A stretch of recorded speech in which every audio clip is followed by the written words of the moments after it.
Bonsoir.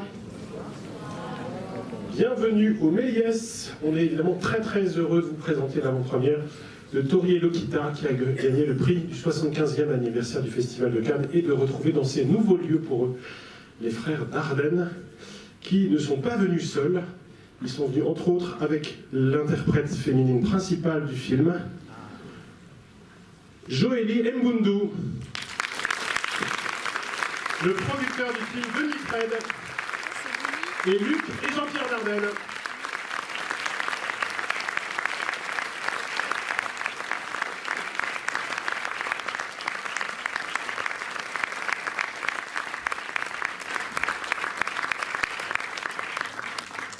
Ça nous fait très plaisir de vous retrouver, vraiment, et de vous découvrir.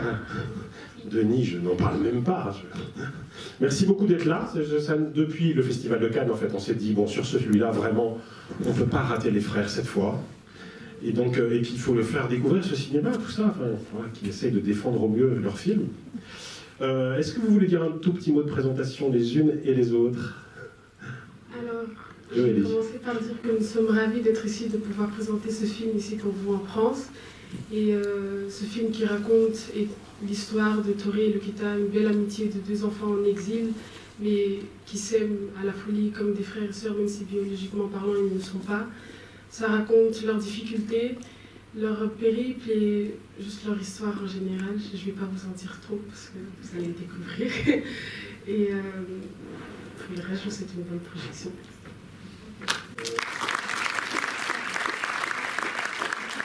Luc ou Jean-Pierre, dans l'ordre que vous souhaitez. Alors, un petit mot pour dire merci d'être là ce soir. Et merci aussi à la CIMAD qui est associée à cette soirée. Et je voulais aussi dire que ça fait longtemps qu'on n'est pas venu. D'ailleurs, on n'est jamais venu ici. Exactement. On est venu dans, le gouffre. Voilà. Et ici, on est sur le décollage. Voilà. Eh bien, écoutez, je dirais comme Jolie, bonne projection et à tout à l'heure, on sera là.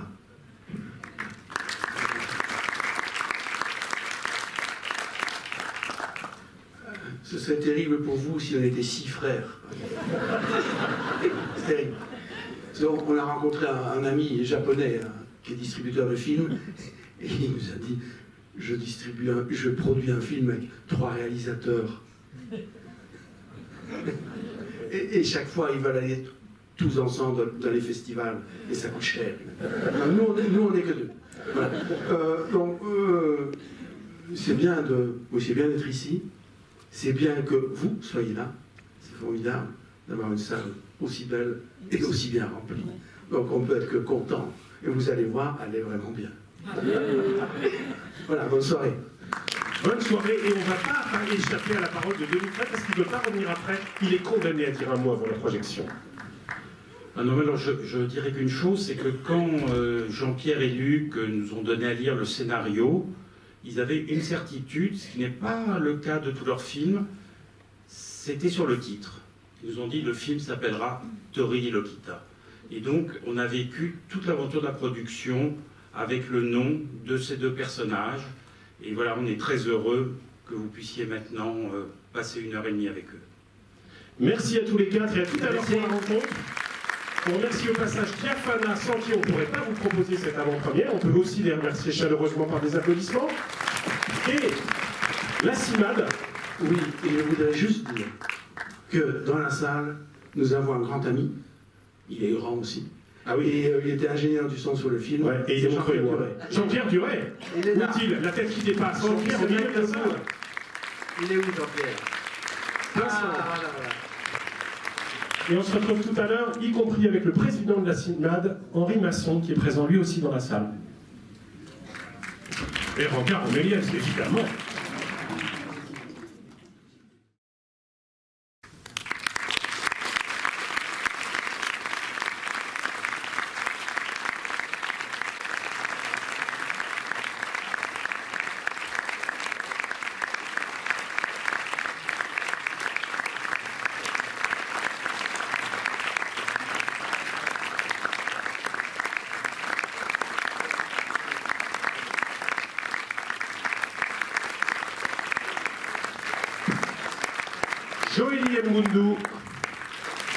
Dardenne, Jean-Pierre Dardenne.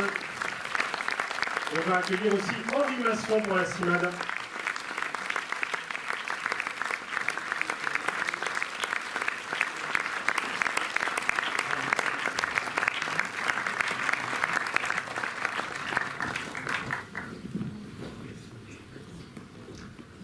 Alors, on va commencer de façon un peu classique, hein, mais je veux bien que vous nous racontiez, Jean-Pierre et Luc, quel était le point de départ du désir de ce film. Vous avez commencé par quel détail pour pouvoir ensuite développer ce scénario? Est-ce que c'était l'idée, puisqu'on a le président de la CIMAD à nos côtés, de traiter d'un enjeu, les mineurs isolés, les mineurs migrants isolés, ou est-ce que c'est vraiment la question de la relation comme frère-sœur, la relation amicale, qui a été vraiment le déclencheur de ce scénario aussi? C'est la relation amicale, l'amitié. Mais sans dire d'où vient vraiment le projet, parce que c'est difficile de le dire. Mais on avait, il y a une douzaine d'années, un projet sur une mère et 2 enfants. Et la mère avait une fille qui s'appelait Lokita. En réalité. D'où on a conservé, elle venait du Nord Cameroun aussi, comme elle. Et on a voulu faire un premier scénario avec 2 enfants que la mère quittait, elle avait l'ordre de quitter le territoire, et elle disait à ses enfants, présentez-vous à un commissariat pour devenir enfant MENA, en Belgique, et ne vous séparez jamais. Restez toujours ensemble, sinon, si vous vous séparez, vous mourrez. Je crois que c'est le truc qui est resté. Et 10-12 ans plus tard, on fait ce scénario d'abord parce que on entend à la radio et on lit dans la presse belge, mais à mon avis, je pense qu'en France on a pu lire la même chose, qu'un certain nombre d'enfants MENA, donc mineurs exilés non accompagnés, disparaissent des radars, de la justice, de la population, de la police, parce que une grande partie va dans ces réseaux, liés au fait de trouver des papiers. Bon.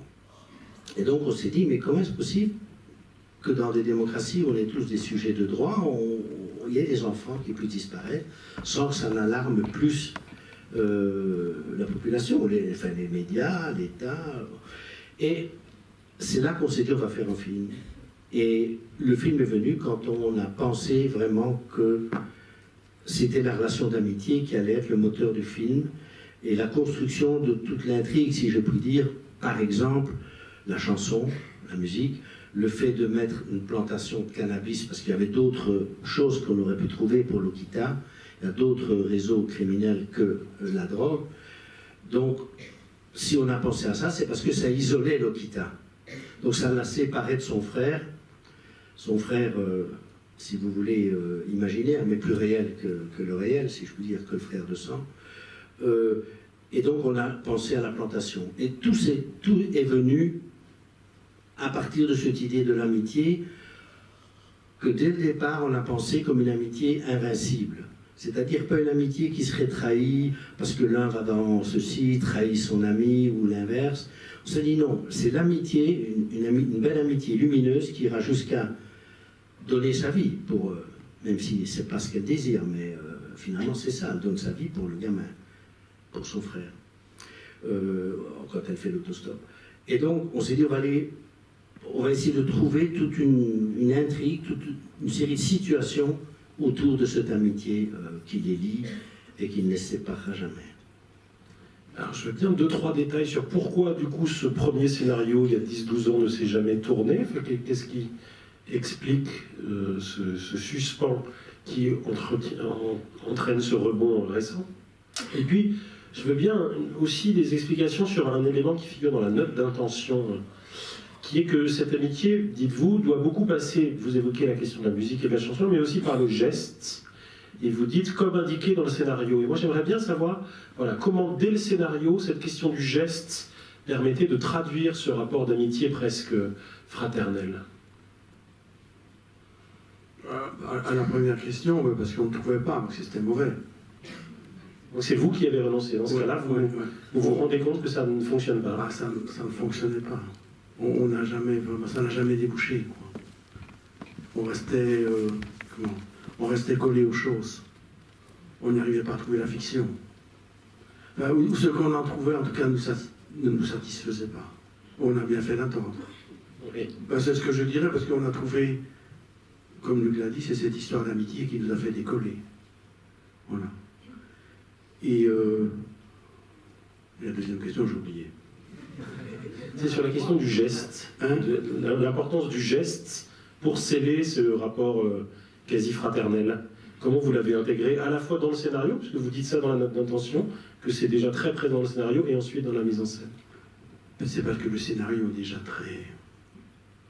décrit déjà beaucoup de choses.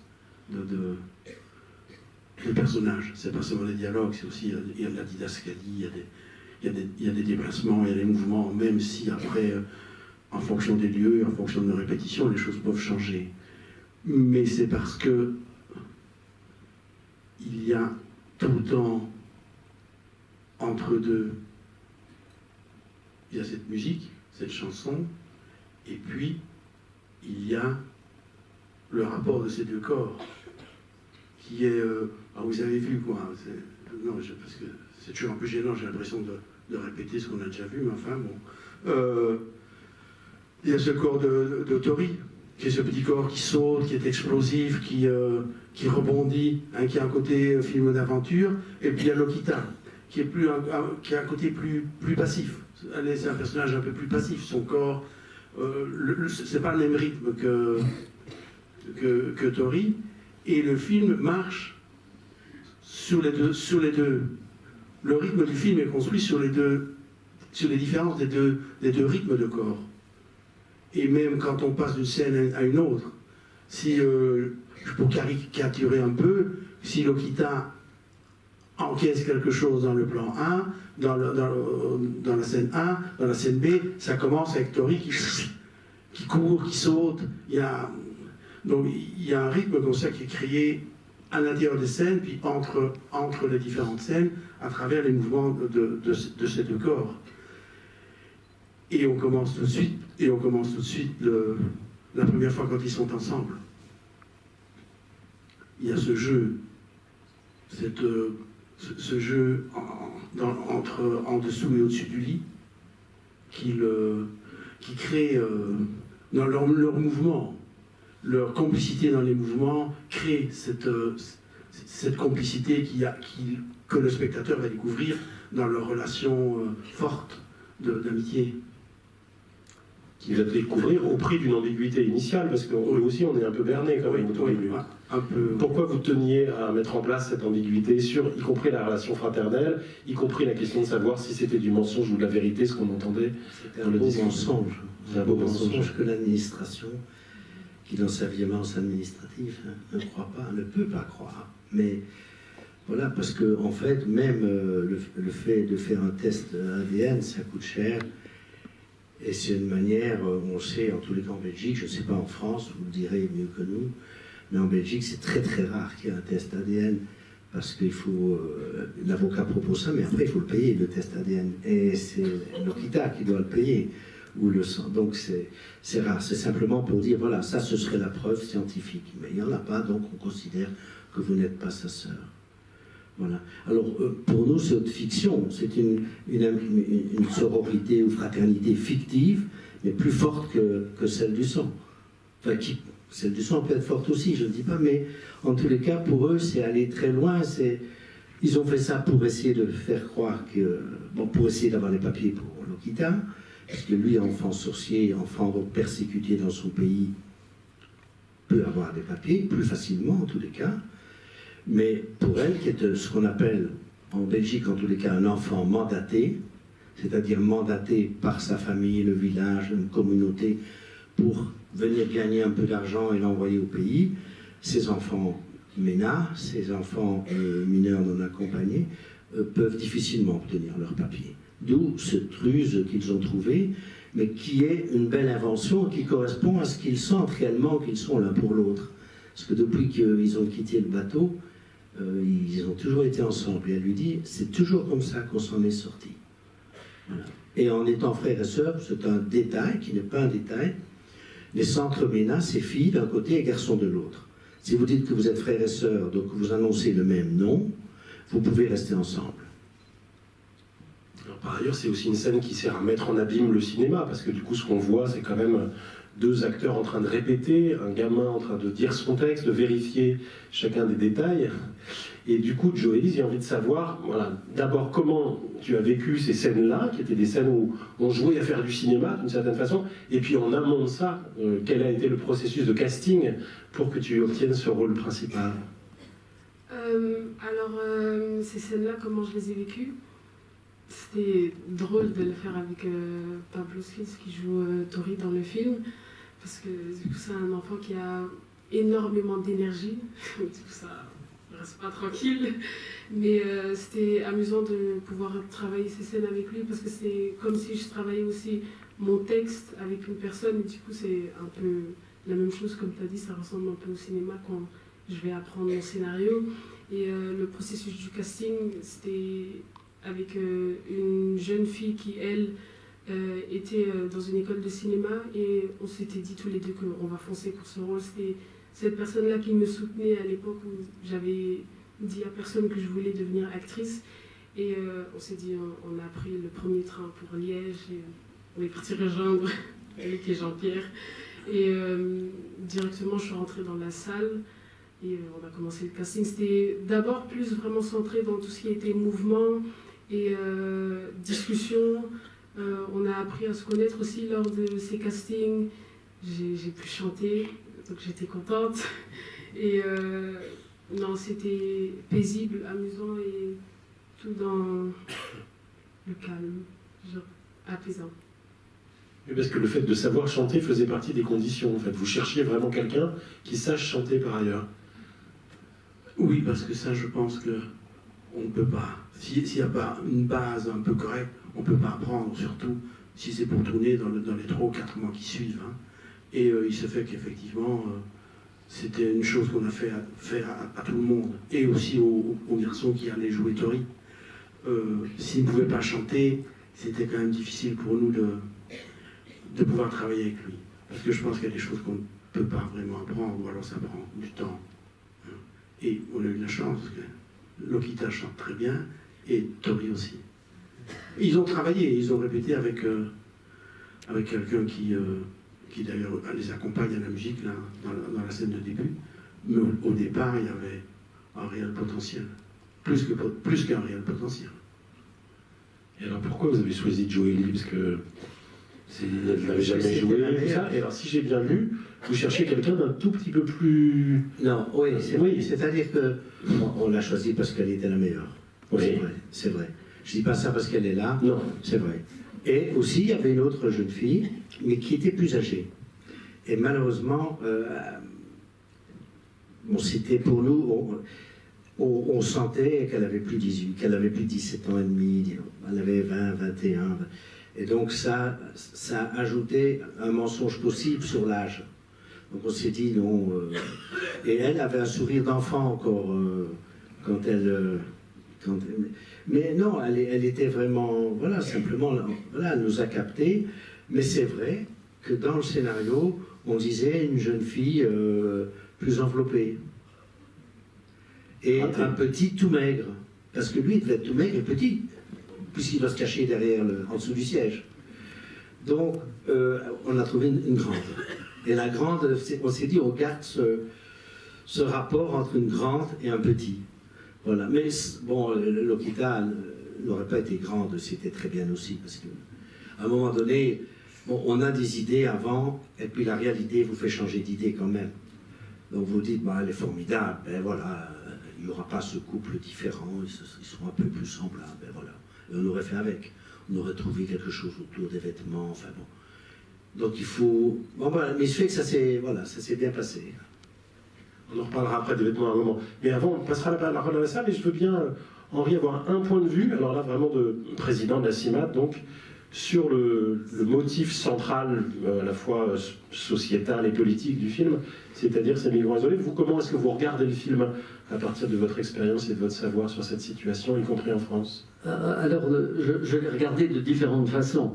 Je l'ai d'abord regardé comme un spectateur allant voir un film des frères Dardenne, c'est-à-dire passionné et qui petit à petit est entraîné jusqu'à la fin du film et trouve qu'il y a là à nouveau une magnifique œuvre d'art.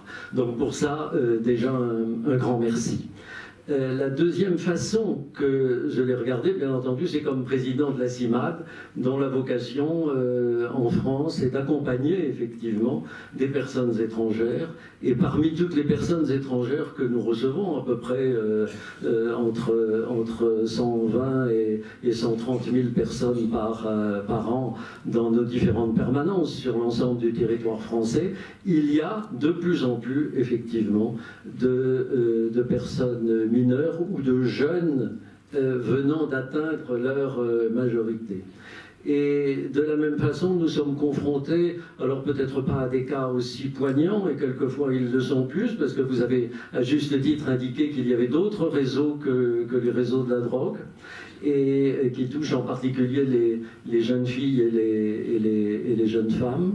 Et très clairement, je l'ai regardé avec une grande anxiété, parce que quelque part j'imaginais certaines fins, bien que j'ai découvert ce film, et en même temps avec une magnifique espérance.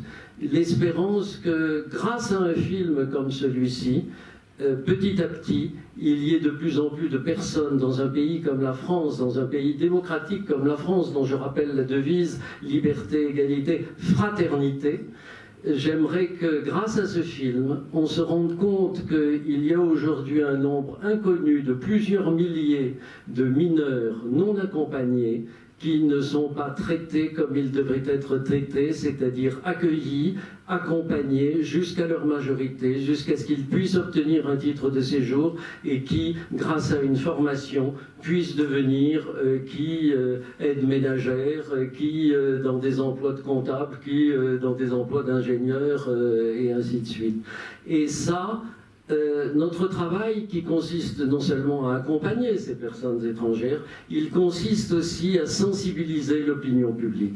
Donc merci, un deuxième merci, parce que grâce à un film comme celui-ci, je compte beaucoup sur le fait qu'il puisse sensibiliser de plus en plus de personnes de notre pays à cette condition terrible qu'est en particulier celle des mineurs et des jeunes non accompagnés en France. Merci.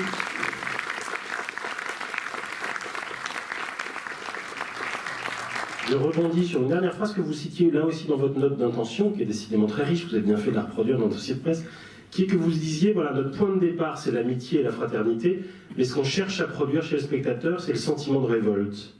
Est-ce que vous pouvez développer ça? C'est-à-dire comment le film doit conduire à ça et comment vous pensez qu'il peut y arriver? Mais il nous semble que la mort de Lokita, qui est d'une injustice terrible, on s'est dit que cette mort pourrait mettre en route chez les spectatrices, chez les spectateurs, un mouvement de révolte, en disant c'est trop injuste. Lokita, d'une certaine manière, on pourrait dire Lokita meurt dans le film pour que le Lokita dans la vie ne meure pas. Oui, c'est difficile de faire mieux juste derrière, j'ai raison de s'arrêter maintenant.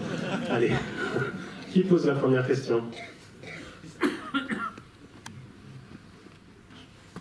Merci beaucoup, vraiment du fond du cœur, et ça va faire la transition avec ce que vous venez de dire. Il y a bien longtemps, pour Rosetta, on avait pu commenter que c'était un film de guerre. Est-ce que vous considérez que ce film qu'on vient de voir est un film de guerre? Et si la réponse est positive, est-ce que tous vos films ne seraient pas des films de guerre? D'une certaine façon, oui. Rosetta, c'était vraiment... On l'a filmé de dos comme si elle allait au combat et comme si la caméra ne pouvait pas se mettre entre les tirs de l'ennemi et elle pour ne pas nous-mêmes y passer. Donc on se mettait derrière elle. Mais ici, c'est vrai que c'est un film de guerre. Ce sont des esclaves contemporains en tous les cas. C'est le nouvel esclavage que nous connaissons, souterrain dans nos sociétés. Et c'est vrai que leur amitié, c'est leur seule arme, mais elle est belle, plus belle évidemment que ceux qu'ils affrontent, et c'est elle qui s'oppose à leurs conditions. Et bon voilà, on peut dire que c'est cela, que c'est un film de guerre, que c'est un film en tous les cas où on essaye, et nos personnages, parce que c'est, quand on parle de l'amitié, il est parti lui là. Non, il est là. Oui. Quand on parle de l'amitié, je voulais faire référence à ce que... Ça aurait été pas mal qu'il ait disparu. Il dit où il est, oui. Il dit je suis là. Bon, on le croit, il est là, voilà. Non, mais c'est vrai, l'amitié, c'était pas un thème, c'était vraiment construire des personnages. Nous, Jean-Pierre et moi, on se disait, qu'est-ce qui reste à ces deux jeunes-là? Parce que la solitude est terrible quand on est exilé et qu'on est mineur. La première fois dans l'Europe qu'on a des mineurs qui exilés volontaires. Il y a eu des déportations d'enfants, etc., dans notre histoire, évidemment, et très grave. Mais ici, c'est des gens qui viennent, normalement c'est le père qui vient dans la migration habituelle. Là, c'est des enfants, sans mère, sans père. Et ils se retrouvent ils parviennent à survivre grâce à cette amitié, à continuer de vivre, si je puis dire, parce qu'ils ne survivent pas comme des gens qui n'auraient aucune pitié pour les autres. Leur amitié n'est pas exclusive. Et pour nous, on disait, c'est leur terre d'asile. Voilà, c'est ça l'amitié. C'est ce qui leur permet de vivre, d'être là, de s'amuser, parce qu'ils échappent quand même au destin de ces enfants qui sont un peu, je dirais, réduits à leur animalité, au sens guetter l'ennemi, avoir à manger, même si, bien sûr, ils sont logés, nourris, blanchis grâce au MENA, et les associations MENA chez nous sont formidables. Sans elles, je ne sais pas ce qui se passerait. Mais en tous les cas, le fait qu'ils dessinent, le fait qu'ils chantent, il s'est échappé, ça, au destin d'esclaves que l'on est aussi. Puisqu'ils doivent envoyer de l'argent, les passeurs réclament de l'argent, ils sont tout le temps prisonniers de demandes d'argent à rendre, de dettes. Voilà. Et voilà, leur amitié leur permet d'échapper à ça, de s'évader de ça et de vivre une humanité qui est belle et qui malheureusement est détruite, enfin pas pour Tori, mais pour Lokita, voilà, est détruite par les ennemis souterrains et en même temps aussi par la parole de l'administration qui ne prend pas en considération leurs demandes. Allez-y. Bonsoir, je suis là. Et je voulais poser la question. Alors, j'ai bien aimé le film, mais je l'ai trouvé horrible en fait. Les situations atroces enchaînées, c'était vraiment horrible. Je suis un peu accablée. Et du coup, je voulais savoir comment vous, l'actrice principale, vous l'avez vécu de rentrer dans ce personnage. Je sais pas quoi dire. Et vous, les réalisateurs, comment vous avez réussi à écrire ça et comment vous vous êtes sentis quand vous avez écrit ça, parce que je trouve ça un peu horrible en fait.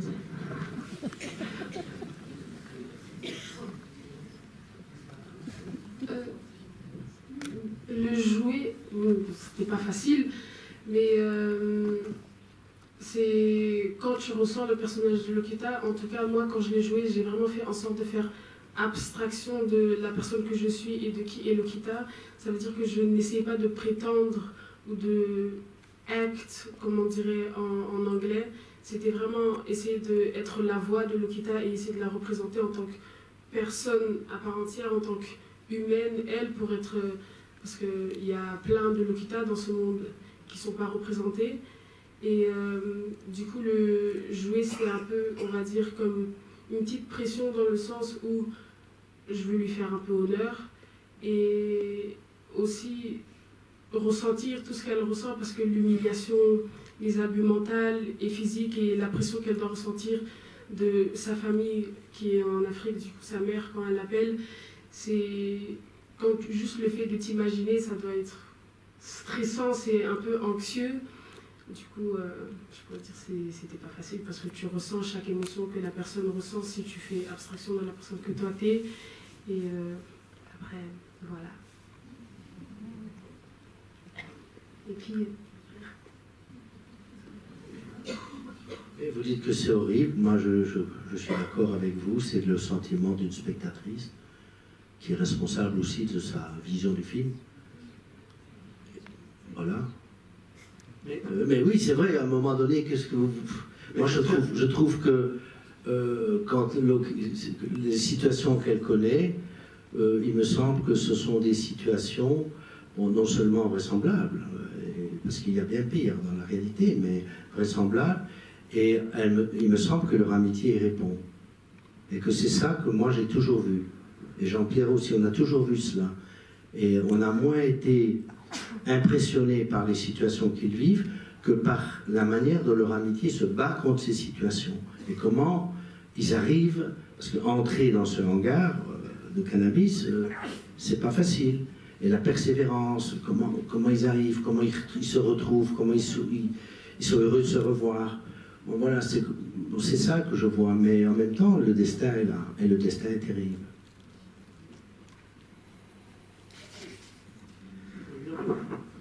C'est parce qu'on n'a jamais, à aucun moment quand on a travaillé, on ne s'est pas dit on va aligner une série de situations horribles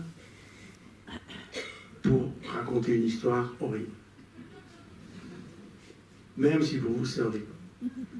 Nous, on veut au départ raconter une histoire d'amitié. Comment cette amitié peut vaincre ou pas des obstacles. De personnes qui n'ont aucun moyen d'établir des rapports de force avec les adultes. Le seul rapport de force qu'ils arrivent à établir, c'est grâce à leur amitié. Grâce à leur amitié. Et dans notre mise en scène, si vous avez vu, on a toujours pris, on est toujours avec les victimes. Notre regard n'est jamais celui des bourreaux. Jamais. Le Lokita, elle a quand même 2 ou 3 situations terribles. La manière dont c'est filmé, c'est toujours du point de vue de Lokita. C'est jamais du point de vue de Betim. Donc, vous voyez, nous, c'est à ça qu'on pense quand on travaille. Mais on ne peut pas, si on raconte cette histoire d'enfants mineurs non accompagnés, qui à un moment donné doivent essayer de trouver des solutions, parce qu'on leur demande de l'argent à gauche et à droite, et elle ne va pas avoir ses papiers, elle le sait. Il fallait, à un moment donné, quand même que nous soyons vraisemblables par rapport aux situations que ces enfants allaient connaître. Mais ces situations ne nous intéressent pas s'il n'y a pas l'amitié. Nous, c'est ça qui nous a mis en route, et c'est ça qui structure tout le film. Bonsoir à vous 4, merci pour votre présence. J'avais une question concernant plutôt le processus d'écriture. Parce que vous êtes un duo, comme les frères Cohen, et j'avais lu que eux, il y en avait un qui était plus porté sur la réalisation et l'autre davantage sur la production. Et au niveau de l'écriture, c'était 50-50. Vous, comment vous fonctionnez et comment vous avez fonctionné sur ce film? Y a-t-il eu une différence par rapport à vos autres longs métrages? Non, toujours de la même façon. On fait tout, tous les deux. Juste l'écriture du scénario, quand on a fait une structure du début à la fin, parce qu'on a besoin d'un début et d'une fin pour commencer à travailler, moi, j'écris le scénario. Et tous les jours, je téléphone à mon frère.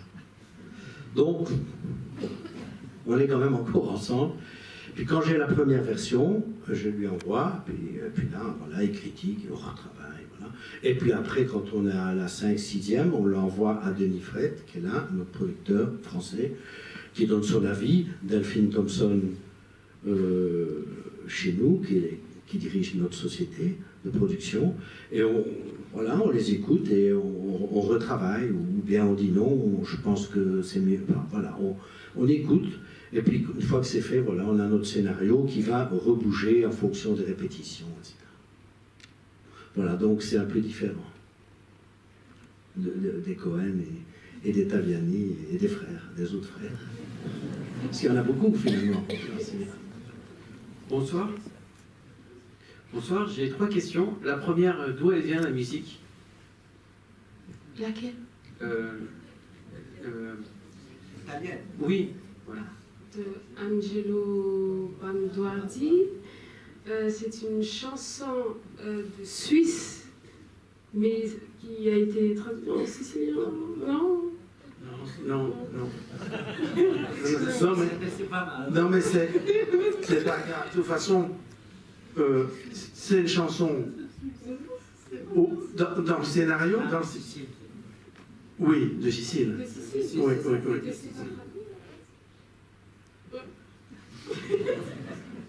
Mais au départ, dans le scénario, si tu te souviens, Joëlie, il n'y a pas... On dit que vous chantez une chanson qu'une dame vous a appris en Sicile.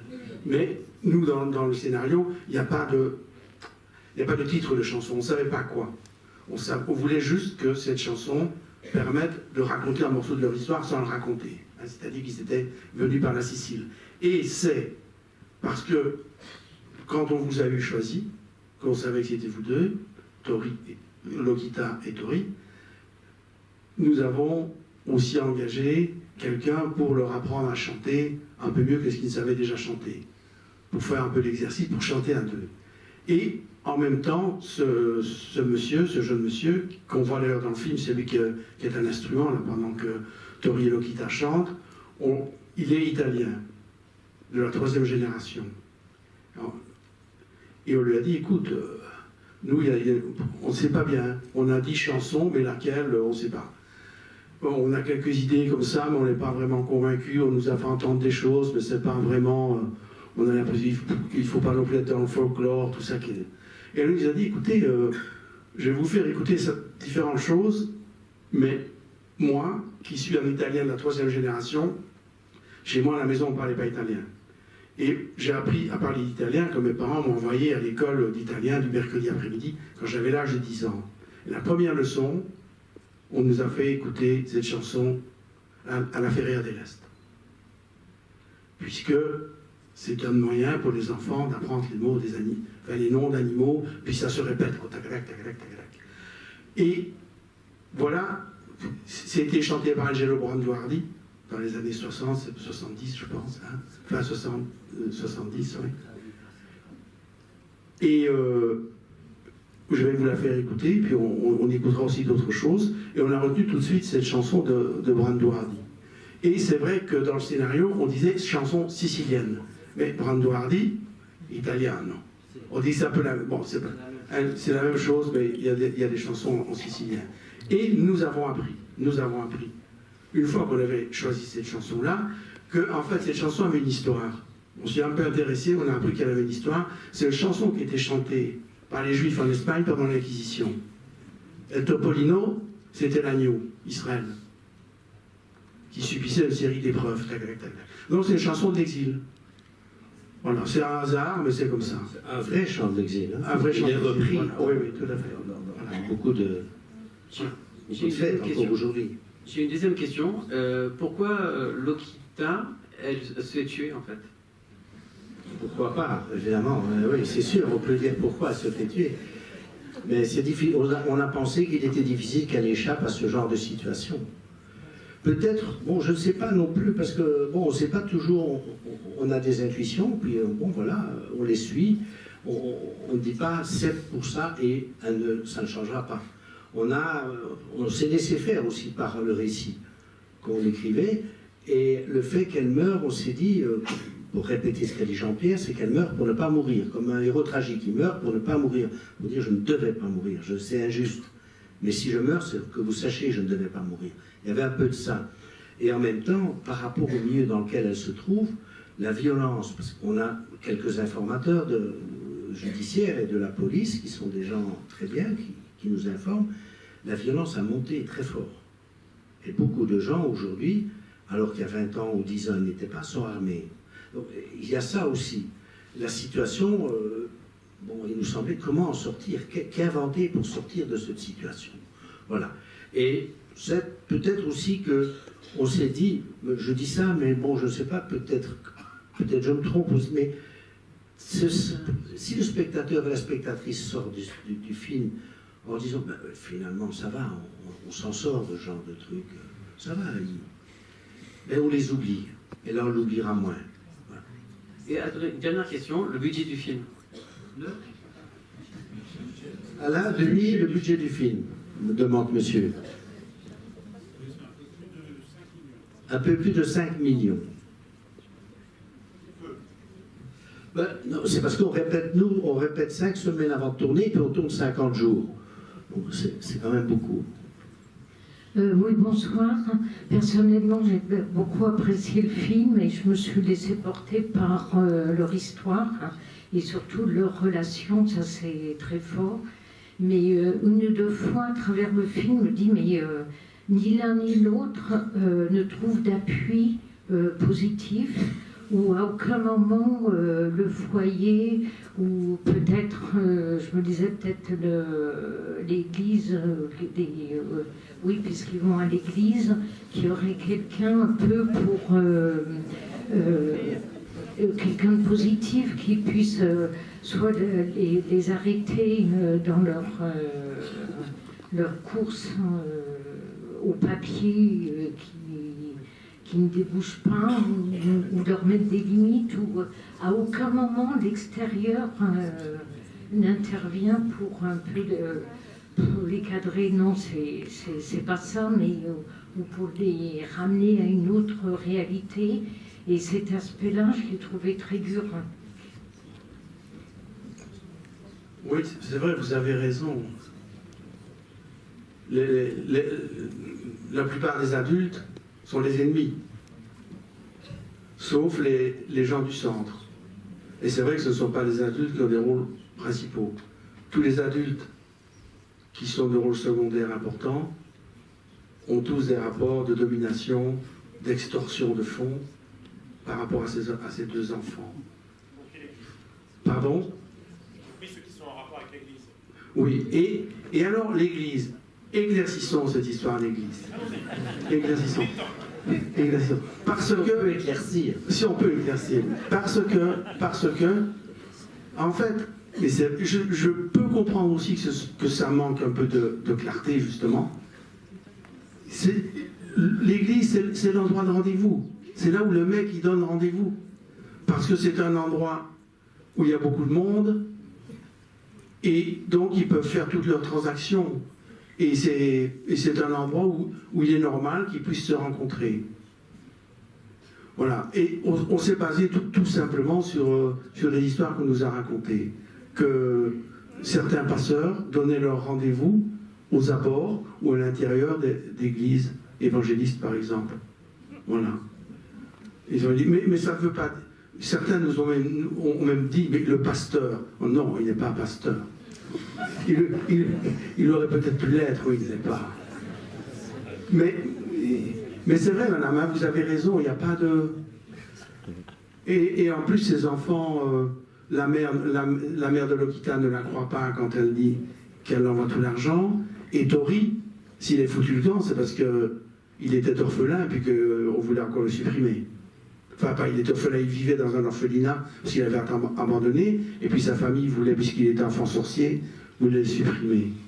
C'est vrai qu'il n'y a aucun adulte qui soit très, très chaleureux avec ses enfants, sauf les spectateurs et les spectatrices, on espère. Oui, bonsoir. Je voulais vous remercier et je voulais, moi, en tant que spectateur, pendant tout le film, j'ai plus vu cette relation à avoir peur pendant tout le film de savoir quand ils allaient être séparés. Et on n'a pas envie qu'ils soient séparés, et sur chaque plan, je me disais, il y a un moment où ça va arriver. Et c'est le moment où on s'y attend le moins où ça arrive. On ne pense pas que cet homme peut tirer sur une jeune femme, quoi, et le faire. Et la deuxième peur que j'ai après, c'est que Tori sorte, puisqu'on n'arrêtait pas de lui dire, on s'en sortira ensemble. Et il y a ce petit espoir de dire il n'est pas sorti, lui, et peut-être qu'il va pouvoir se construire une vie. Et il y a un auteur belge qui s'appelle Jean-Pierre Depagne, qui écrit des pièces de théâtre, qui dit que la monstruosité des hommes dépasse de loin l'horreur de la fiction. Et je trouve que ça va formidablement à ça. Et la question que je vais vous poser à vous trois, et même à vous quatre, comment on sort d'un film comme ça quand on est comédienne ? Est-ce qu'on vit encore avec Lokita pendant un moment, ou est-ce qu'on coupe tout de suite ? Comme vous, les frères d'Aden, vous vivez avec vos personnages depuis tant d'années, puisque à chaque fois, quoi, vous donnez un état des lieux de la société dans laquelle on est, et franchement, on ne sort pas en rigolant, mais c'est la société dans laquelle on vit, on doit faire avec, et nous, j'allais dire, on est au chaud. Moi, j'ai pas allé dans un hangar pour faire pousser de la drogue et voilà, vous me vendre. C'est sur mon balcon, c'est un microclimat à Montreuil. Et pour vous, monsieur aussi, puisque vous êtes dans ce sujet-là, quand on rencontre des jeunes mineurs comme ça, comment on fait pour vivre avec tout ça, quoi. Voilà.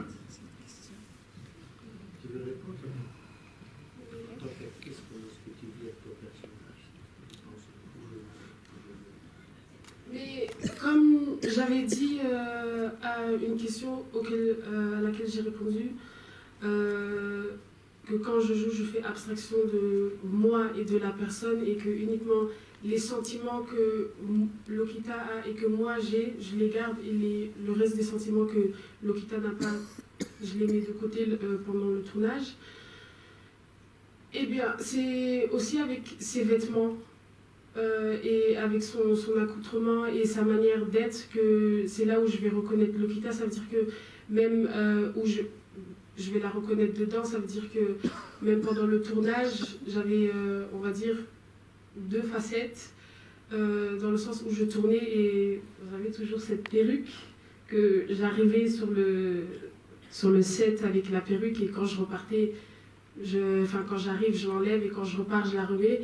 Et c'est un peu pour diviser les deux. Et ça veut dire qu'à partir du moment où je mettais les vêtements de Lokita et que je regardais dans le miroir, je dis salut Lokita, ça va, et que je pouvais, on va dire, en jouant, apprendre à la connaître et juste la découvrir à chaque fois. Et jusqu'aujourd'hui, j'ai toujours les vêtements et quand je les regarde, je vois Lokita et ça me rend nostalgique de me dire tiens, comment les autres Lokita sont, parce qu'il y en a plein comme j'ai dit et je les ai toujours dans mon armoire et je les regarde, mais sinon si je l'ai toujours avec moi, je pense que Lokita je l'aurai toujours avec moi à vie parce que j'ai vécu l'expérience de pouvoir l'interpréter, de pouvoir être sa voix. Et puis le reste, je ne sais pas si j'ai vraiment répondu à la question.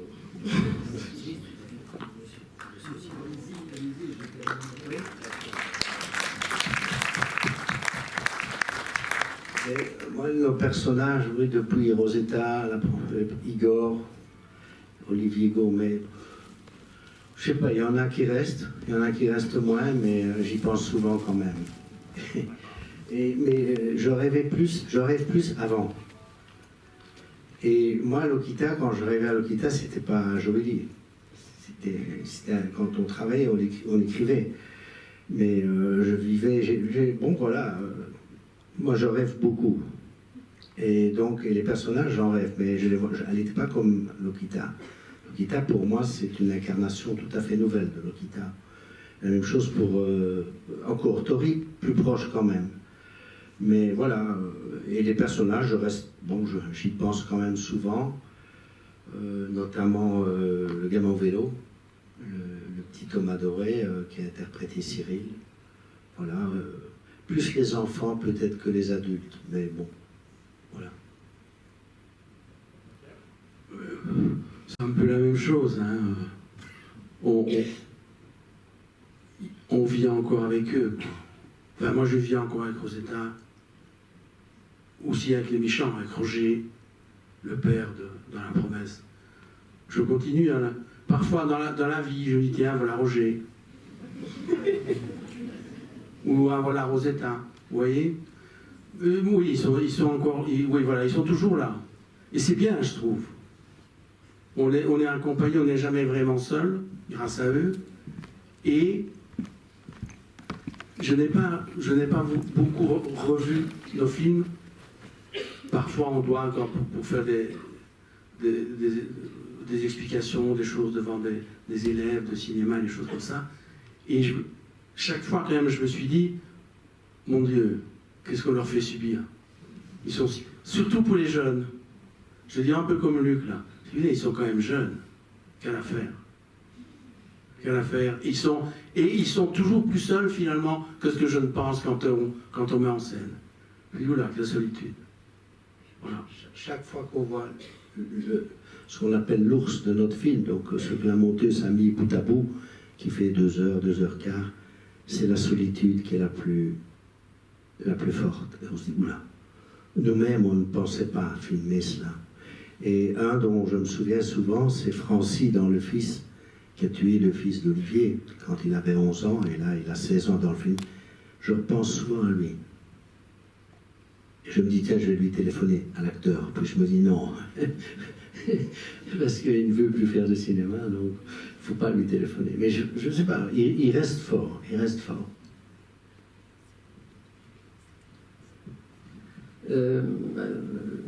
J'allais continuer dans les remerciements en vous remerciant d'avoir posé la question, monsieur, parce que des Tori et des Lokita, je n'en ai pas beaucoup rencontré, je dois l'avouer, puisque je ne me suis pas spécialisé dans ces rencontres avec des personnes mineures ou des jeunes majeurs. En revanche, des Tori et des Lokita plus âgés, j'en ai rencontré pendant 5-6 ans dans une permanence de la CIMAD à Belleville. Et au moment même où je vous parle, je vois défiler des visages de personnes, d'hommes ou de femmes, que j'ai pu accompagner pendant 1 semaine, 2 semaines, plusieurs mois, voire plusieurs années. Et je les revois avec beaucoup d'amitié, beaucoup de sympathie et parfois souvent aussi beaucoup de tristesse. En tout état de cause, ils m'ont accompagné pendant ces 5 à 6 années. Ils continueront pour certains d'entre eux, pas pour tous bien entendu, mais pour beaucoup d'entre eux, ils continueront à m'accompagner. Ils ont participé au fond à une évolution de ma vision de la société, de ma vision du monde et au fond, comme je l'indiquais tout à l'heure, de ma vision de la fraternité dans un pays comme le nôtre. Et de tout cela, je leur suis infiniment reconnaissant, comme je pense que tous les spectateurs, dès lors qu'ils auront dépassé ce moment de révolte, qu'ils vont effectivement connaître et qui connaît son apogée avec la mort de Lokita, je pense que toutes les personnes qui verront ce film devraient se nourrir effectivement de cette force, de cette amitié qui nourrit Tori et Lokita, et du même coup, elles aussi, changer leur vision de la manière dont notre pays accueille ces jeunes étrangers.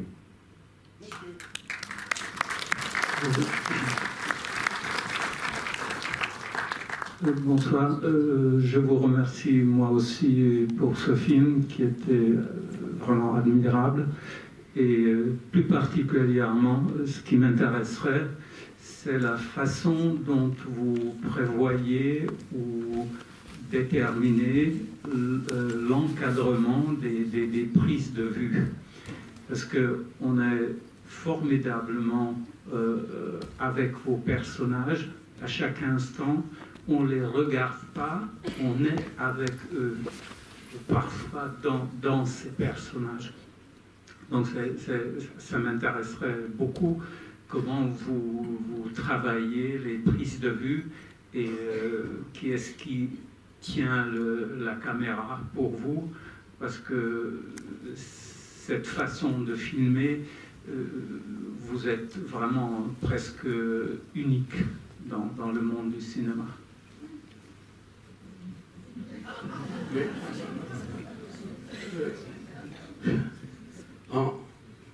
En 2 mots, hein, parce que je pense qu'il y a parmi les choses qui font la spectatrice, le spectateur puisse vivre le film comme vous venez de le dire, le fait que les plans, c'est ce qu'on appelle des plans séquences, c'est-à-dire que le temps du plan pour le spectateur est le même que le temps de l'enregistrement du plan. Vous êtes mis dans le même temps que qu'au tournage. Et je pense que ça crée des moments des moments intenses, comme si quelque chose était en train de se dérouler sous vos yeux, dans le temps où ça se passe. Le montage chez nous ne reconstruit pas le temps. Vous êtes dans le temps de la prise de vue, dans une continuité. Ça, je pense que ça joue un rôle. Et il y a aussi le fait que nous restons souvent, la caméra n'attend, dans le mise en scène, on n'attend jamais les personnages. Ce sont nos personnages qui dictent le mouvement. On est toujours un peu après eux. Pas nécessairement derrière eux, mais quand ils se déplacent, c'est d'abord eux qui se déplacent et puis la caméra va se mettre en mouvement. Et on est rarement en attente des corps qui entrent dans le champ de la caméra. On est avec eux, on les accompagne. Et je pense qu'aussi ce mouvement d'accompagnement peut faire en sorte que la spectatrice, le spectateur peut être aussi effectivement entré dans le personnage. Un peu participer à ça. Comme si on arrivait à entrer dans la tête des personnages. Je pense qu'on peut avoir cette sensation-là. Je dirais, voilà, Deuxième chose, pour faire bref aussi, c'est de saluer notre cadreur, qui est un homme génial, Benoît Dervaux, et qui arrive à s'approcher, parce qu'évidemment, c'est pas nous qui disons tu t'approches là et pas là, mais un petit peu là. Non, c'est lui. Il sent, et puis il se recule, et voilà, il faut qu'il vive le plan, que sa caméra aussi. Et évidemment, on recommence des prises, Jean-Pierre Duret qui est là et qui fait, je dirais, la même chose avec le son. Hein? Aussi, il s'approche, il s'éloigne. Bon, il y a plusieurs micros, mais enfin, quand même, voilà, c'est de rendre ça vivant, pour le dire un peu bêtement. Et voilà, d'arriver à sentir la vie qui vibre, et voilà, de ne pas la figer. Voilà. Et ça, c'est de l'intuition aussi, c'est pas seulement des règles, quoi. Et parfois on se dit, tiens, là, Benoît, il a réussi, tiens, Jean-Pierre Duret, là, c'est mieux, la voix, elle vient progressivement. Et voilà, on le sent, et eux aussi, donc c'est un peu un travail commun quand même. On n'est pas au-dessus en disant, bon, c'est ça et pas ça, comme si. C'est un travail d'équipe, le cinéma, mais vraiment, je dis pas ça parce que Jean-Pierre est là, Jean-Pierre Duret est là, mais c'est vrai qu'on trouve avec eux, quoi. Voilà. Et ça, c'est magnifique. Voilà, et on recommence. D'ailleurs, on fait beaucoup de prises parce que bon, c'est presque la même chose, mais c'est pas la même chose. C'est pas ce qu'on cherche. Voilà, comme présence des acteurs, de leur visage, de leur dos, de leur voix, des bruits qu'ils font avec leurs accessoires. Parce que c'est ça, faire exister quelqu'un. C'est les bruits de son corps, si je peux dire, mais aussi le bruit des choses qui l'entourent, qui le touchent. Voilà. Et c'est vrai que c'est... bon, Jean-Pierre le sait bien, c'est aussi la présence des voix. La voix, la manière dont Jean-Pierre arrive à rendre vivantes les voix des comédiens, des personnages. Et ce sont des choses qui sont importantes, fondamentales même, je dirais. C'est les mouvements du corps, la présence des voix, ça c'est très important. Parce que un plan, les plans dont je parlais tout à l'heure, que vous avez vus, si la voix n'est pas vivante, vous avez beau faire ce que vous voulez, ça ne marchera jamais. C'est comme si vous aviez un squelette, mais il n'y a pas la chair. Et le son apporte apporte ça quand même, la chair au plan. Et la présence des voix est quelque chose de... Et qui n'est pas facile parce que, comme les comédiens sont habillés avec des t-shirts, c'est difficile pour les micros. Il n'y a pas beaucoup de possibilités parce qu'on risque de les voir rapidement, tout simplement. Voilà. Mais non, mais bon, il est là, donc je parle encore une petite chose. C'est que il est un des rares, je crois, en tous les cas, nous n'en avons pas rencontré d'autres, qui acceptent de travailler dans... Même si parfois, il y a quand même... S'il y a des gros camions qui passent à 10 mètres, on ralentit la circulation. Mais je veux dire, il travaille avec les sons autour. Pas simplement pour dire, bon oui, c'est bien une image, un son brouillé, c'est bon, c'est pas ça. Mais c'est qu'il arrive à trouver les voix tout en étant dans les bruits. Et parfois, les voix viennent pures. Et c'est magnifique ces moments-là, parce que ça, c'est lui qui mixe pendant qu'il tourne. Donc, je vais dire, il se rapproche des bouches, et on entend des voix plus lentes, alors que le bruit est là, et puis il revient avec le bruit, et on n'a pas l'impression qu'il met les voix en représentation. On a l'impression que c'est les voix vivantes qui sont là. Et ça, bon, voilà, c'est magnifique, et je dirais que le mixeur a du travail, évidemment, il y a des choses qu'il fait, bon, mais on a déjà, quand on se trouve devant la table de mixage, on a déjà beaucoup de choses merveilleuses pour nous, et voilà, qui nous aident à construire le son du film.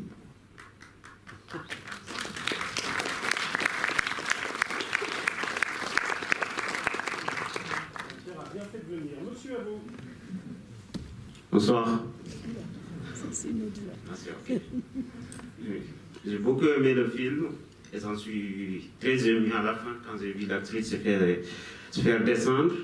Donc j'en ai même pleuré. Mais j'avais des questions à poser. Certains m'ont marché sur la langue.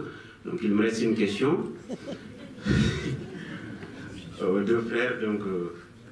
avez-vous envisagé à un moment de tourner la pièce pour voir l'autre face de la population immigrante, c'est-à-dire ceux qui ne sont pas des mineurs, donc la situation qu'ils vivent, aussi soit en France ou bien au pays.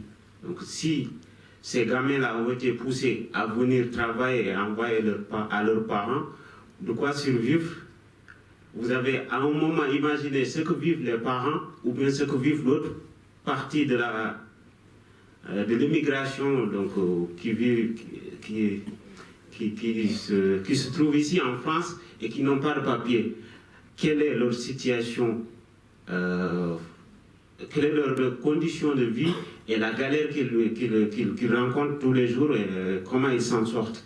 Merci. Excusez-moi. Non, très bonne question, enfin suggestion que vous faites. Et c'est vrai qu'un film... Et c'est à nous de le faire, et c'est un cinéaste ou une cinéaste du pays d'où viennent les migrants à le faire, je ne sais pas, peut-être c'est à nous aussi. Aujourd'hui, on dit beaucoup que quand on est blanc, on n'a pas le droit de filmer des noirs, que quand on est... Moi, je pense que l'art permet de se mettre à la place d'un autre, il faut avoir de l'humilité, mais on y arrive. Donc je pense qu'on pourrait effectivement le faire. Mais c'est vrai, la situation des gens dont les enfants... Parce que là, la mère ici... a dit à Lokita, pars. Mais on a rencontré des témoignages, on a lu des témoignages d'enfants qui ont dit, mais pourquoi moi? Vous ne m'aimez pas ou quoi? Pourquoi pas lui, mon frère ou ma soeur? Pourquoi moi je dois aller en Europe? Et donc ils ne viennent pas de gaieté de cœur de toute façon. Mais là, même les enfants mandatés, je dirais, qui viennent, qui ont un peu d'argent pour payer les passeurs, etc., c'est parfois un drame personnel terrible, terrible. Et alors, d'autres situations fort intéressantes, c'est les mères qui essayent que les enfants ne partent pas. Ça, c'est aussi intéressant comme situation, ou qui essayent, bon, voilà, parce qu'il n'y a pas de boulot, c'est la pauvreté, il n'y a pas moyen d'aller à l'école, il y a des inondations, bon, voilà. Et les enfants, ils disent, j'en ai marre, je fous le camp, ils brûlent, comme ils foutent le camp. Mais il y a beaucoup de familles qui s'opposent au départ aussi de leurs enfants, qui vivent parce que le pays est pauvre. Et donc, Et ça, c'est aussi des situations intéressantes, bien sûr. Et alors, quant aux migrants et ceux qu'ils vivent, bon, nous avons fait d'autres films où il y a des personnages adultes, migrants, mais c'est vrai que c'est terrible, la situation, et c'est à pleurer, quoi, parce que moi, j'en ai rencontré plusieurs fois dans des débats qu'on a fait sur la migration à Bruxelles, et c'est terrible. Et je suis d'accord avec vous, je sais pas, il faut trouver un récit, évidemment. Il ne s'agit pas simplement de se lamenter sur une situation. Mais la situation est très dure aussi parce que, pour l'instant, à Bruxelles, bon, je connais mieux la Belgique que la France, il y a même un surplus de migrants. Ils ne sont plus logés. Donc, ils sont dehors. Et 3 semaines, 4 semaines dehors. Bon, l'été passe encore, mais maintenant, bon, vous imaginez la situation. Et bon, heureusement, il y a, bon, un peu le pendant de la CIMAD en Belgique, il y a des plateformes où il y a 300 familles qui logent des migrants, des migrantes, surtout des migrants, une semaine, 3 semaines, voilà, qui permettent qu'ils viennent se laver chez eux, de se faire la lessive, se changer. Bon, il y a une entraide de la population. Il ne faut pas non plus voir uniquement l'aspect négatif de la chose, mais c'est dur. Et c'est comme vous disiez, c'est une forme de guerre, quoi, parce que c'est des gens sans rien dans l'état de besoin. Ça, c'est inadmissible. Oui, bonsoir. Merci et bravo, bien sûr. Le film est magnifique, réussi, et il repose beaucoup également sur Tori. Et donc, il faudra peut-être parler de Tori, mais j'ai envie de vous questionner sur, pas tellement le personnage, mais l'acteur. Et je m'inquiète sur un enfant de cet âge-là, qui joue les 40 000 coups. Et quel impact psychologique pour un enfant comme ça qui va tourner un personnage d'une histoire parfaitement effrayante, un film d'horreur. Est-ce qu'il y a un suivi psychologique? Est-ce qu'on mesure ce que ça va produire chez lui d'interpréter, de voir, de faire, est-ce qu'il va faire la distinction entre la réalité, le jeu, le film? Oui. Oui. Parce que vous avez employé un mot, le mot jouer. On joue. Il joue. Il a 12 ans. Et ça reste. C'est délicat évidemment de répondre à sa place. Disons, c'est comme ça que je l'ai perçu pendant qu'on travaillait. Et puis on s'est quand même vu aussi après le travail. On est allé dans quelques festivals ensemble. Et je pense qu'il y a le côté jeu, qui est important, et qu'il appartient à cette race de comédiens, parce que maintenant il a joué, même s'il joue plus tard, il a été comédien. Il appartient à cette race de comédiens qui peuvent jouer de la guitare, et quand on dit action, tac, il laisse tomber la guitare et il joue. Donc il y a une différence entre sa vie, comme disait Joëlie tout à l'heure par rapport à Lokita, et ce qu'il jouait. D'autant plus que c'est un garçon intelligent. Dans la vie de tous les jours, c'est un garçon intelligent, c'est aussi un grand sportif. Il était champion, vice-champion de Belgique de saut en hauteur de sa catégorie. Et quand on l'a rencontré la première fois, qu'on a dit quand on a décidé de travailler avec lui, on l'a dit, voilà, on l'a expliqué, on a donné des scénarios aux parents et tout, et on lui a dit, tu verras, il y a quelque chose auquel tu devras t'habituer. Normalement, dans nos films, la caméra est quand même assez près des comédiens, et la caméra, quand tu vas te déplacer, la caméra va t'accompagner. Il a dit, les gars, la caméra, il n'arrivera jamais à me rattraper, je cours plus vite. On a dit c'est formidable parce que c'est ça le film, c'est une grande course. Donc, et notre expérience nous dit ceci. Quand nous avons tourné La Promesse avec Jérémy Régnier, Jérémy avait 14 ans, donc 2 ans de plus que Tori. Et puis on a revu Jérémy plus tard quand il était adulte. Il nous a dit, les gars, j'ai rien compris moi. J'avais rien. Je n'ai pas compris ce que je faisais comme je le comprends aujourd'hui. Il le comprend avec l'âge d'un garçon de 12 ans. Oui, je pense que l'essentiel, il l'a compris. Il savait bien l'injustice dont ils étaient victimes, l'amitié entre eux. Mais à un moment donné, vraiment, jouer, c'est de ça qu'il s'agit. Hein. Vous savez, c'est tout le temps, Derrick, c'est un travail, c'est tout le temps travailler. Vous jouez tout le temps, mais c'est un travail. Attention, maintenant, avant de démarrer, compte dans ta tête, 1, 2, 3, 4, tac, tu y vas. Et puis tu fais ci, puis, et je vais faire... Vous voyez, il y a toute une chorégraphie du corps, une chorégraphie, et puis le texte, les rapports avec les autres comédiens, et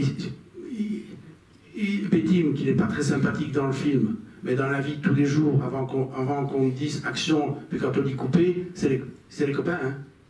Ils faisaient des blagues entre eux. Vous voyez, il faut pas... Enfin, je parle un peu à sa place, mais c'est comme ça que je l'ai vu, moi. Voilà. Le plan où Lokita meurt et disait, c'est qui meurt dans ce plan-ci?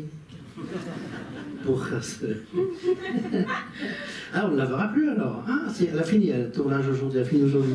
Ouais. C'est une distance qui est... Bon, s'il prenait cette distance-là, sans doute, il y avait quelque chose qui correspond à... Il avait envie de prendre la distance, mais quand même, il disait, ouais, ah ben, au revoir, le guitare. Ouais. Mais lors du tournage, on était super bien entourés, et avec les frères, la régie et les autres acteurs, c'était une collaboration constante qui était magnifique parce qu'on avait l'impression d'être en famille constamment. Et il s'amusait tout le temps. Il est tellement intelligent et tellement talentueux que... Bon, il y a beaucoup d'énergie aussi, ce que je ressentais. Et il est tellement intelligent qu'il comprenait les situations que Lokita, elle vivait, parce qu'il comprenait le scénario aussi. Mais en tournant, même si l'histoire est horrible, il s'amusait et entre les scènes, on rigolait. Et on va dire que son suivi à lui, c'était juste le fait qu'il était entouré par des gens qui étaient tout simplement là pour lui. Là pour lui, voilà. Et voilà, c'était un peu son suivi. Et je me dis que jusqu'au jour d'aujourd'hui, il m'envoie toujours des messages et on en rigole aujourd'hui de ce qui se passe entre les scènes. Et même quand on est parti à Cannes, quand on a regardé le film à côté de nous, c'était... même là... il disait, c'est pas moi. Oui, et c'était... oui, c'est toujours... Il ne connaissait pas sa voix, alors il disait, c'est pas moi. C'est toujours bizarre de se voir à l'écran, mais on se dit qu'il s'en sort pas mal. Et puis il est comme ça, lui, parce qu'il vient d'aller faire un casting pour une série, et le réalisateur l'a un peu pris de haut. Il a dit, ah, on fait un selfie, t'es génial, on fait un selfie. Et puis il ne lui a plus rien dit. Et il a dit, à bientôt, on se revoit au moment où on tourne. Et il a dit, moi non, je ne viens pas. Il a dit, basta, au revoir. Et il n'a qu'à me parler, un peu, de me demander qui je suis, et parler avec moi. Et il a refusé. Hein, et le gars a téléphoné, enfin l'assistant a téléphoné, il a dit non. Ça, c'est lui. Monsieur, pour l'avant-dernière question. Oui, je comprends qu'on puisse se poser les questions de l'impact, parce que c'est effectivement un film terrible.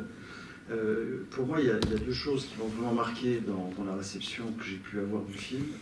La première, c'est ce que je trouve vraiment un moment magistral, c'est tout ce qui est tourné dans la plantation. Vous parliez du son. Moi, j'étais particulièrement marqué par justement les ambiances sonores dans le film, autant les pas sur le gravier dans l'entrée, là, que effectivement ce bruit assourdissant avec les ventilos, la ventilation, etc. Et ce huis clos, c'est quand même la fabrique des sans-papiers. Enfin, le film va vers cet enfermement, vers cette contrainte décor. En plus, là, ça se contorsionne complètement pour se retrouver. Enfin, on est obligé de passer par des trucs incroyables physiquement.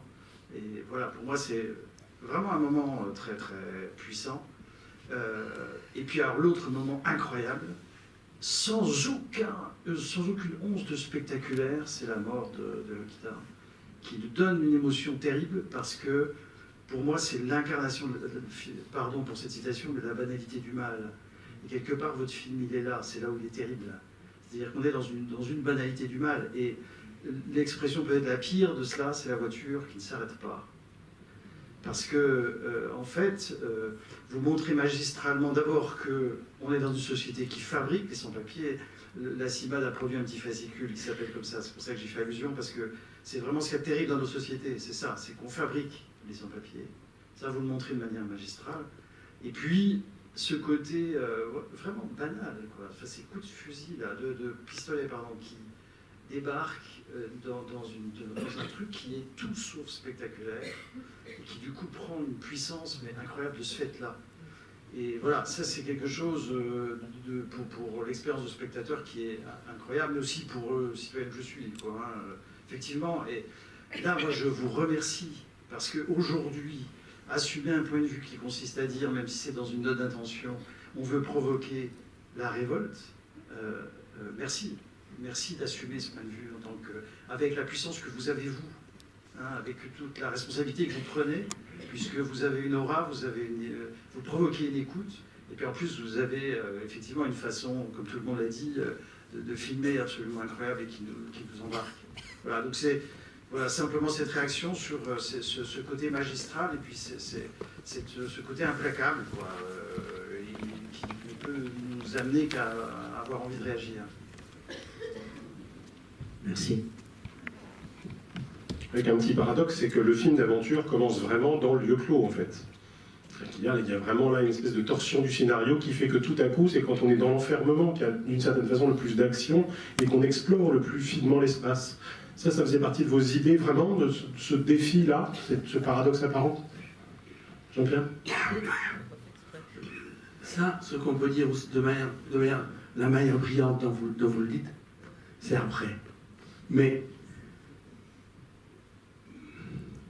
en même temps, c'est vrai que dans le scénario, mais tous les trajets de Tori, c'est pour échapper à l'enfermement. C'est vrai que c'est là que depuis qu'il monte dans la voiture, même avant, c'est vrai que Tori déploie tout le côté film d'aventure à partir du moment où il veut rejoindre Lokita qui est enfermé. C'est vrai que c'est là que ça démarre vraiment. Ouais. C'est cet enfermement qui crée le mouvement de Tori. Et dans son mouvement, il amène ce côté aventure, ce côté exploration de l'espace, découverte de l'espace. Parce qu'on le découvre, il le découvre et on le découvre avec lui. Comment rejoindre Lokita? Là où il devient lui-même clandestin. Ce clandestin qu'il a été pour venir, il le devient dans la voiture et il rejoue son histoire. Le mur, enfin tout ça. Oui, d'ailleurs, il y a un travail très précis sur les matières et sur les couleurs dont on n'a pas encore parlé, mais je veux bien qu'on en dise un mot. Alors, donc, dans la deuxième partie, il y a à la fois du bois, il y a le mur en béton, il y a cette surface réfléchissante là, qui fait penser à l'aluminium, mais avant, il y a tout ce travail sur les aplats de couleurs extrêmement uniformes. Je pense à la tenue Tori, je pense au dessin de la tenue jaune de Lokita, je pense à son t-shirt rose. Enfin, il y a ce jeu comme ça sur les aplats de couleurs. Je veux savoir comment vous la travaillez, cette couleur, et comment vous l'associez à ce travail sur les matières qui est très présent dans la deuxième partie du film. Encore une fois, je dirais que nous cherchons par intuition. On cherche, et puis on dit, tiens, Lokita, jaune, peut-être c'est mieux rose, c'est mieux violet, c'est mieux... Et puis par rapport à Tori, je vous ai dit que la chef costumière, qu'on salue ici aussi, a trouvé la veste du petit. On s'est dit qu'elle avait trouvé quelque chose. Voilà. Ce bleu électrique, on s'est dit, il y a quelque chose, c'est lui. Voilà. Et il correspondait à... Bon, même si on n'avait pas fixé ça dans notre imagination, tous les deux, on a dit, ah, il y a un bon truc là. Et puis ces pantalons, qui sont des pantalons, vous avez vu, sans ceinture, noués comme ça, pour les enfants. C'est pas des pantalons d'adolescents, c'est pas des pantalons d'enfants. Et là, on a dit, ça c'est bien aussi. Voilà. Et lui aimait beaucoup ça, parce que c'est très souple. Donc voilà, il pouvait courir, faire tout avec. Voilà. Et alors, les couleurs, on les trouve, je dirais, comme ça en cherchant. Nous, on est un petit peu comme des souris ou des rats de laboratoire où on va d'un côté, ça va, il y a de l'électricité, on change de direction et pour trouver où est le fromage. Bon, voilà. Et puis finalement, on dit, ah, et là, on fait ça tous les jours pour trouver des costumes, mais pour trouver aussi des couleurs. Voilà, on discute avec le décorateur, il a fait ça, on dit tiens c'est dommage, si on avait eu un peu de rouge, c'était peut-être pas plus mal. Alors le col, voilà, le col de sa veste, de son survêtement, c'est venu pas tout de suite, hein, c'est plutôt vers la fin, hein, quand on a fait des répétitions. Je sais pas, il y a quelque chose qui nous plaisait, il y avait une tristesse ici, et on s'est dit tiens ce serait bien, et puis voilà, on a trouvé le rouge. Bon, je crois qu'on n'aurait pas mis le bleu pour pas faire alliance déjà, voilà, pour pas incarner l'amitié ou à faire un camel entre deux, quoi. Mais voilà, le gravier dont vous avez parlé, bon, s'il nous intéressait, c'était pour le bruit, pas pour la couleur. Et les matières du hangar, c'est les matières telles qu'elles existent, si je puis dire. Voilà, mais le brun, on l'a quand même mis des poteaux en aluminium, en acier galvanisé plutôt. Voilà, ça cassait un peu le brun. Et le dessus, là c'est la matière qu'utilisent on est resté très, très réaliste, c'est-à-dire c'est la matière qu'utilisent les gens qui ont des plantations pour que ni la lumière, évidemment, mais la chaleur non plus ne puisse être perçue par les infrarouges de la police, par les drones, les hélicoptères. Donc ça, on a respecté les matières utilisées réellement, qu'on pourrait sonoriser, mais c'est ce qu'on trouve aussi dans les studios d'enregistrement, c'est la même matière. Hein, donc on est quand même proche de la matière réelle. Voilà. Et simplement, ce qu'on a refait, c'est que tout le hangar extérieur, on l'a repeint, enfin, je dis on, l'équipe Tico l'a repeint, parce que tout ça est neuf, on a construit ce décor. C'est la première fois qu'on construisait un décor sur base de plans de la police. C'est-à-dire que la police, un inspecteur des stupéfiants nous a expliqué comment c'était organisé. C'est pas toujours avec des box, parfois ils prennent des containers. Vous voyez les containers, quand vous déménagez, vous mettez vos crasses, il y a des containers de rue, ils mettent 8 containers d'un côté, 8 au milieu, puis 8 de l'autre, et puis ils encerclent ça dans un hangar, ou bien ils les amènent dans un hangar, ou bien ils font des box comme nous avons fait. Et nous nous sommes inspirés de plans que nous a prêté la police, de plans, je parle de plans d'architecture, de plans... oui, c'est parce que je me rends compte, de plans de plantations qui avaient été mises en place par des Albanais, parce que, rien contre les Albanais évidemment, ni contre les Hollandais, mais il se fait qu'en Belgique, pour l'instant, je dis bien pour l'instant, ça peut changer, enfin les Hollandais, ça, il y a longtemps, mais c'est avec la mafia albanaise qu'ils font ça. Et donc, ils ont une manière de travailler, de construire particulière, c'est vite fait, à moitié bien fait, mais en fait, ça fonctionne. Et donc, on s'est inspiré un peu de ça aussi, on ne voulait pas que ce soit trop clinique, voilà, que ça reste quand même, voilà. Et les Hollandais, pourquoi? Mais parce que vous savez que la consommation de cannabis est légale, mais pas la production. Et donc, si on ne légalise pas les deux, je crois que ça ne sert à rien de légaliser. Et donc, parce que, bon, ils viennent produire au noir et puis ils revendent. Voilà. Donc, voilà pourquoi les Hollandais sont, je dirais, dans presque toutes les plantations belges. Et là, pas de couleur, à part la plaque de la voiture qui est hollandaise. On l'a laissé quand même parce que, bon, c'est un détail, mais c'est vrai que c'est la réalité. Non, je voulais juste ajouter que quand on travaille, il n'y a pas de... Enfin, j'ai pas le sentiment, en tout cas pour revenir sur l'histoire des couleurs dont vous parliez, il n'y a pas de plan préétabli. Mais quand on travaille, on passe beaucoup de temps à chercher les décors et on croit aux heureuses rencontres. Et par exemple, la couleur de la chambre de Tori et de Lokita au centre Bénin, elle était là, comme ça. Et je ne sais pas pourquoi. Mais vraiment, je ne peux pas dire pourquoi. Mais quand on a vu cette chambre, avec cette couleur, et son espace, donc la grande pièce et la petite pièce sur le côté, on a dit ça c'est bien cette couleur. La seule chose qu'il va falloir qu'on fasse, c'est la casser avec les dessins de Tori. Et c'est vrai qu'on a trouvé comme ça, le restaurant c'est la même chose. C'est une couleur qui nous préexistait, et on a dit c'est bien, ces aplats de couleurs assez violentes, assez... Et je ne sais pas pourquoi, il nous a semblé que c'était juste que par rapport... Mais on n'est pas venu, enfin, nous ne sommes pas des gens qui travaillons avec nos décorateurs en disant « et la chambre, elle sera de cette couleur-là ». Nous, on a besoin de... Oui, vraiment, on est des ruminants, quoi, aussi. On a besoin d'avoir des choses, de s'y confronter, puis de dire, ouais, nos répétitions servent à ça aussi. On dit, attends, on a tourné dans cette affaire-là, ces grosses taches rouges, finalement, non, ça ne va pas, il faut les changer. C'est comme ça qu'on travaille. Et au bout du compte, ben, tout ça raconte quelque chose. Mais au début, on ne sait pas bien. Je cite 2 détails qui racontent quelque chose sur la couleur, puis après je passe la conclusion à Dominique Cabrera. L'écusson rose sur la veste Adidas de la fille qui vient livrer est quand même exactement du même rose que le t-shirt qui lui fait face. Et donc du coup là, la couleur raconte quelque chose de cette complicité qui pourrait exister sur est-ce que tu vas me passer le téléphone portable ou une carte SIM, ou voilà, par rapport à cette question de l'amitié qui se verrait trop si les deux bleus résonnaient.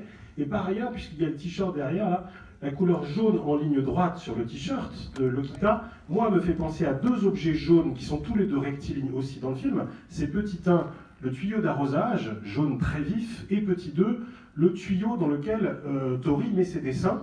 Et du coup, il y a une espèce de circulation de cette couleur par le biais de ces motifs successifs. Et la couleur du rouleau, c'est le drapeau du Bénin. Donc, nous, c'est la réalité qui nous aide beaucoup. Elle est plus inspirée que nous, je crois, souvent. Et on part de là, on dit, tiens, voilà. Mais le jaune du t-shirt, nous, on aimait ce t-shirt pour... il allait très bien, Lokita, voilà, à ses épaules, à son visage, le rayonnait. Voilà.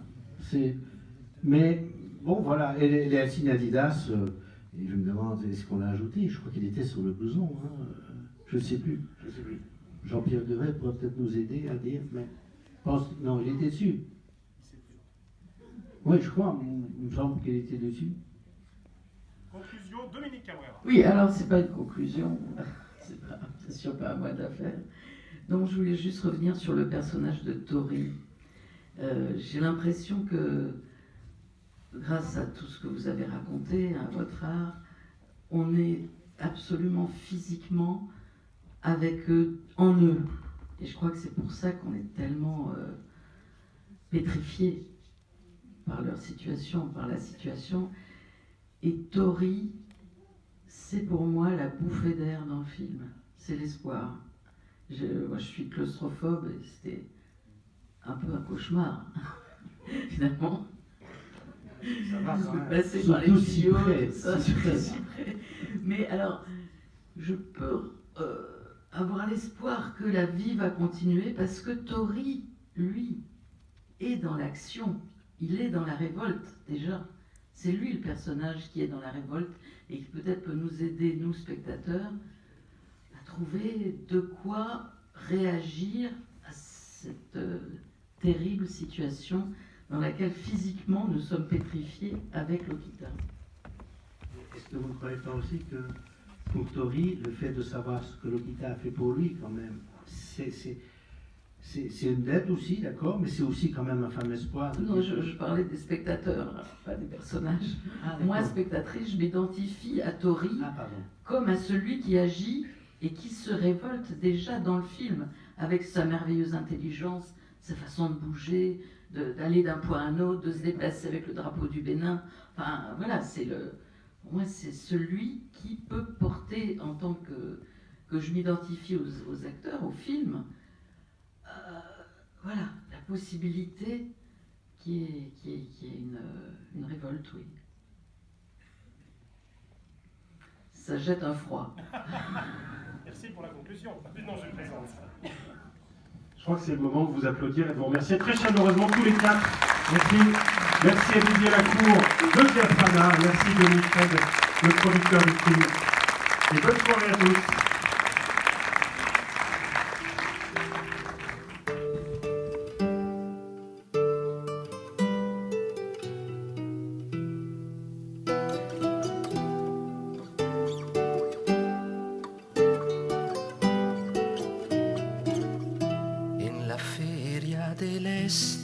Por 2 cuartos, un ratoncito mi padre compró en la feria del este. Por 2 cuartos, un ratoncito mi padre compró.